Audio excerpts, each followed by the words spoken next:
À 75 ans, Suzi Quatro prend enfin la parole au sujet de Chris Norman, né Susan Kay. Quatro, les 3 juin 1950 à Détroit, dans le Michigan. Suzi Quatro a très tôt fait preuve d'un talent musical exceptionnel, ce dont allait la propulser au rang de star internationale. Contrairement à beaucoup d'artistes féminines de son époque, Suzi n'est pas simplement devenue chanteuse à la tête d'un groupe. Elle a brisé les barrières en s'imposant comme une icône du rock, bassiste et vêtue de cuir, dans une industrie dominée par les hommes.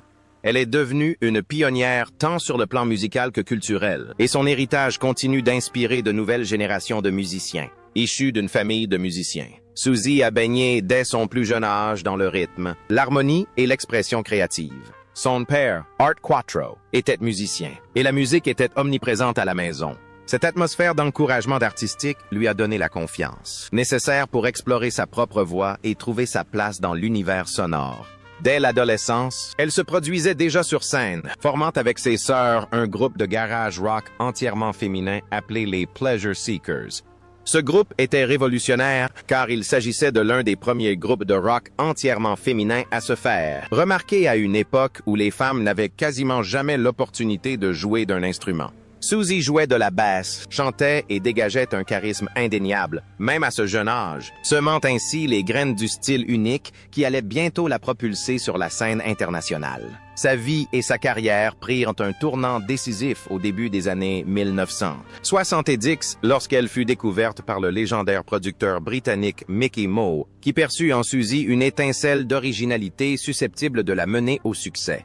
Elle s'installa au Royaume-Uni, un choix audacieux qui allait s'avérer déterminant pour sa carrière, alors que le public américain hésitait encore à accepter les femmes dans le hard rock. Le Royaume-Uni l'accueillit à bras ouverts. En 1973, Suzi conquiert le public avec son tube planétaire Can, un hymne rock entraînant qui se hissa directement à la première place des charts britanniques et se vendit à plus de 2 millions d'exemplaires dans le monde.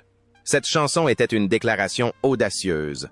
Suzi était là pour durer et elle a consolidé sa réputation de rockeuse intrépide qui n'avait pas peur de prendre le contrôle de la scène. Tout au long des années 1970, Suzi Quatro s'est imposée comme l'une des figures féminines les plus marquantes du rock. Des titres comme 48 Crash, Devilgate Drive et The Wild One sont devenus des tubes internationaux et ont mis en valeur son style unique. Mélange de voix puissantes, de lignes de basse percutantes et d'attitudes rebelles. Sur scène, vêtue de sa combinaison en cuir emblématique, elle projetait une image de force, d'assurance et d'indépendance qui bousculait les stéréotypes liés aux femmes dans la musique. Elle ne se contentait pas d'un rôle secondaire ou d'une simple curiosité. Suzi exigeait le respect en tant que musicienne reconnue, et elle l'a obtenu. Sa présence a ouvert la voie à d'innombrables femmes qui allaient la suivre dans les scènes rock et punk, faisant d'elle une véritable pionnière. Parallèlement à sa carrière musicale, Suzi a également démontré sa polyvalence en tant qu'artiste en se lançant dans la comédie. Elle s'est fait connaître du public américain au milieu des années 1970 grâce à son rôle de Leather Tuscadero dans la sitcom à succès Happy Days. Ce rôle lui a permis d'acquérir une plus grande notoriété aux États-Unis et de déployer son charisme dans un nouveau média, tout en restant fidèle à son identité rock'n'roll. Son succès auprès d'un public plus large a prouvé qu'elle était bien plus qu'une simple chanteuse, une artiste aux multiples talents. Ses contributions à la musique ne se limitent pas au succès commercial, mais englobent également son influence. Suzi Quatro est reconnue comme une source d'inspiration directe pour des chanteuses rock telles que Joan Jett, Chrissie Hynde, Debbie Harry et les Runaways. Ces artistes ont ouvertement reconnu que le courage et le style de Suze leur ont donné la permission et la confiance nécessaires pour poursuivre leur carrière dans des genres traditionnellement dominés par les hommes. En ce sens, l'héritage de Suze ne se résume pas aux disques qu'elle a vendus, mais englobe aussi les opportunités culturelles qu'elle a ouvertes à d'autres. Elle est devenue une icône sans même s'en rendre compte. Ce faisant, elle a redéfini le son et l'esthétique du rock pour des générations. Malgré les décennies qui ont passé, Suzi Quatro n'a jamais ralenti la cadence. Elle a continué à tourner, enregistrer et se produire sur scène jusqu'au 21e siècle, prouvant que sa passion pour la musique est toujours aussi forte. Des albums comme Back to the Drive, 2006 et No Control, 2019, ont démontré qu'elle était toujours capable de créer une musique dynamique et énergique qui trouve un écho auprès de ses fans. Son charisme sur scène reste électrisant et sa voix conserve la même puissance et la même force qui ont conquis le public dès les années 1970. Dans les derniers chapitres de son extraordinaire carrière, Suzi Quatro a prouvé une fois de plus que sa passion pour la musique et sa capacité à toucher le public étaient toujours aussi fortes. Loin de ralentir la cadence, elle a investi une nouvelle plateforme pour partager son amour du rock avec les auditeurs du Royaume-Uni et d'ailleurs. Sur les ondes de BBC Radio 2, Quatro a fait découvrir à un tout nouveau public son charisme légendaire, sa connaissance encyclopédique de l'histoire du rock et ses anecdotes personnelles tirées de plusieurs décennies dans l'industrie musicale. Sa première émission de radio, Rocking with Suzy Q, était bien plus qu'un simple programme. C'était une véritable célébration de la musique qui a marqué des générations. Les auditeurs l'écoutaient non seulement pour écouter les morceaux classiques qu'elle avait sélectionnés, mais aussi pour les vivre à travers son regard, enrichi par ses anecdotes de coulisses et son enthousiasme communicatif. Forte de ce succès, elle a ensuite lancé une seconde émission, Wake Up Little Suzy, qui conservait la même énergie et la même authenticité, tout en apportant un regard neuf sur sa passion pour le genre. Ces émissions ont rapidement conquis le cœur des fans, ravis d'entendre la voix de Quatro, non seulement comme chanteuse, mais aussi comme conteuse, guide et fervente défenseur de la musique qui continue de l'inspirer. En se lançant dans la radio, elle a une fois de plus démontré que son talent dépasse largement le cadre de la scène, prouvant que Suzi Quatro n'est pas seulement une star du rock, mais aussi une icône culturelle dotée d'un talent intemporel pour divertir, éduquer et enthousiasmer. En 1976, au sommet de sa carrière de pionnière du rock féminin, Suzi Quatro s'engagea pleinement dans une relation personnelle en épousant Lynn Tucky, guitariste et collaborateur musical de longue date. Leur mariage scellait non seulement leur amour, mais aussi la continuité de leur collaboration professionnelle née sur scène. Guitariste talentueux, Tucky avait fait partie du groupe de tournée de Quatro, et tous deux partageaient non seulement une passion pour la musique, mais aussi une compréhension des pressions et des exigences spécifiques du monde du rock. Ensemble, ils ont fondé une famille et accueilli 2 enfants durant leur mariage. Concilier maternité et une carrière internationale exigeante n'était pas chose facile. Mais Quatro, connu pour sa force et sa détermination, a su trouver l'équilibre entre sa famille et sa musique. Malgré leur profonde affection, leur mariage a cependant connu des difficultés au fil des ans. En 1992, après 16 ans de vie commune, Quatro et Tucky ont divorcé, marquant la fin d'une étape importante de sa vie personnelle. Durant leurs années de vie commune, Quatro et Tucky avaient investi considérablement dans leur avenir en achetant un manoir en 1980. Situé non loin de Chelmsford, dans l'Essex, en Angleterre, le manoir symbolisait à la fois la stabilité et la réussite. Le couple y éleva ses enfants, trouvant un foyer loin des voyages incessants et de l'attention médiatique liée à la carrière de Quatro. Après son divorce, Quatro continua de vivre au manoir avec ses 2 enfants, y voyant un havre de paix pour sa famille. Ce lieu devint un havre de paix où elle pouvait concilier ses responsabilités de mère et sa carrière d'artiste internationale. En 1993, peu après son divorce, Suzi Quatro se remaria avec Rainer Haas, un promoteur de concerts allemand. Son expérience dans l'industrie musicale lui permettait de comprendre les exigences de la carrière de Quatro et leur mariage lui offrit à la fois compagnie et soutien professionnel.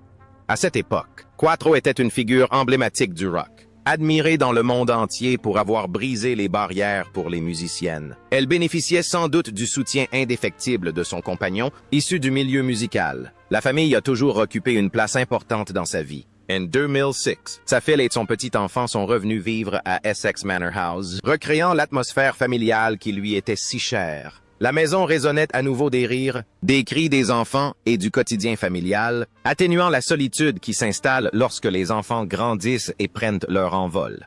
Cependant, avec le temps, ces enfants ont fini par quitter le nid. Fin 2008, Quatro a admis ressentir ce que beaucoup de parents connaissent lorsque leurs enfants quittent la maison.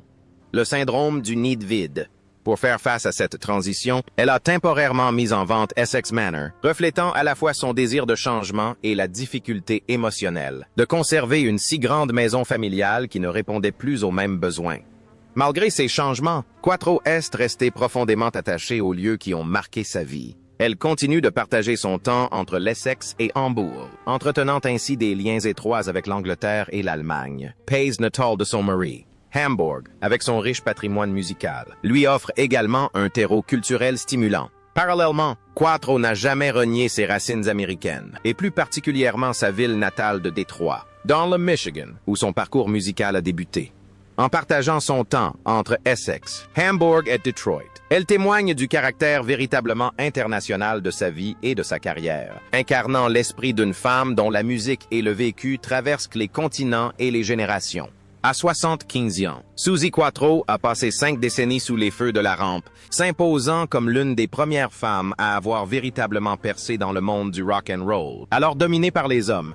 Elle est connue pour ses combinaisons en cuir, ses lignes de basse tonitruantes et son énergie débordante sur scène. Mais un chapitre de sa carrière a toujours brillé d'un éclat particulier.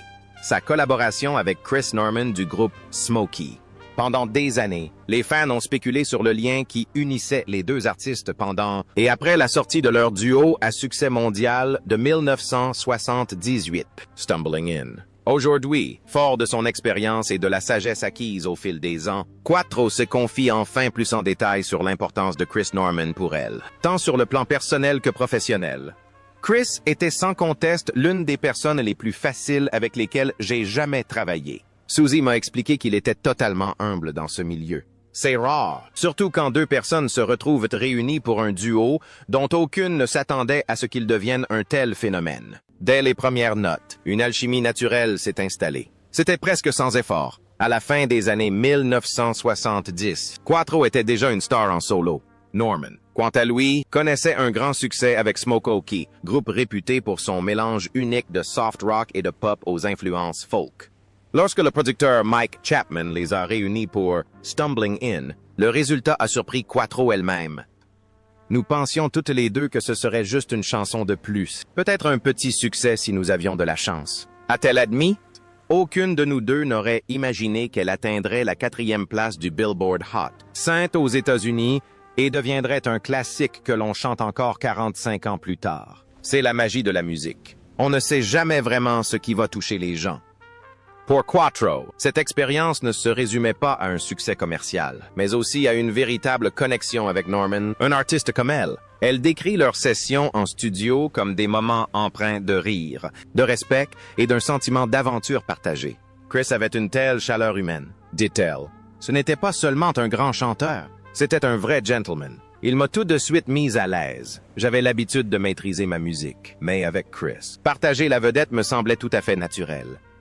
Nous n'étions pas en compétition. Nous créions quelque chose ensemble, et c'est pour ça que ça a fonctionné. Les fans se sont bien sûr longtemps demandé s'il y avait plus qu'une simple alchimie artistique entre Quatro et Norman. Suzi n'a jamais nié leur lien profond, mais elle insiste aussi sur le fait qu'il s'agissait d'une relation professionnelle et platonique, fondée sur une admiration mutuelle. Les gens adorent imaginer des romances en coulisses. Elle a ri. La vérité, c'est que nous nous adorions, mais c'était avant tout une question de musique.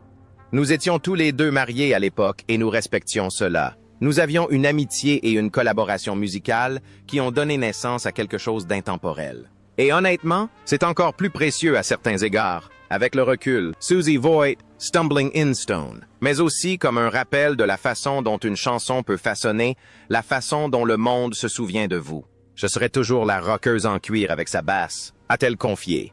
Mais pour des millions de personnes, je serai aussi toujours la voix de ce duo avec Chris. Et ça ne me dérange pas, j'en suis fier. Cela a révélé une autre facette de ma personnalité, plus douce, plus vulnerable, mais toujours aussi forte. Aujourd'hui encore, des décennies plus tard, Quatro et Norman sont restés amis et se retrouvent occasionnellement pour des interviews et les célébrations de l'anniversaire de leur tube. Chris fait partie de ces personnes qu'on n'oublie pas, a-t-elle déclaré avec tendresse. Quand on se voit maintenant, c'est comme si le temps s'était arrêté. On retrouve instantanément cette complicité naturelle qu'on avait en studio il y a des années. C'est rare, et c'est quelque chose que je chéris. En repensant à son parcours, Quatro est convaincu que ce duo porte un message intemporel qui résonne encore plus fort aujourd'hui qu'en 1978. Il s'agit d'un amour incertain, de la découverte de soi à travers l'inconnu et l'exaltant, expliqua-t-elle. Chacun, quel que soit son âge, peut se reconnaître dans cette rencontre amoureuse inattendue ou cette découverte fortuite qui bouleverse une vie. C'est pourquoi cette chanson est si intemporelle. À 75 ans, Suzy Quatro continue de tourner, d'enregistrer et d'inspirer les nouvelles générations de musiciens. Mais lorsqu'on lui demande de citer un moment fort de sa carrière, elle place sans hésiter sa collaboration avec Chris Norman parmi les plus marquants. Cette chanson était un cadeau, conclut-elle. Et Chris y a contribué. Je lui serai toujours reconnaissante pour la musique que nous avons créée ensemble et pour tous ses souvenirs impérissables.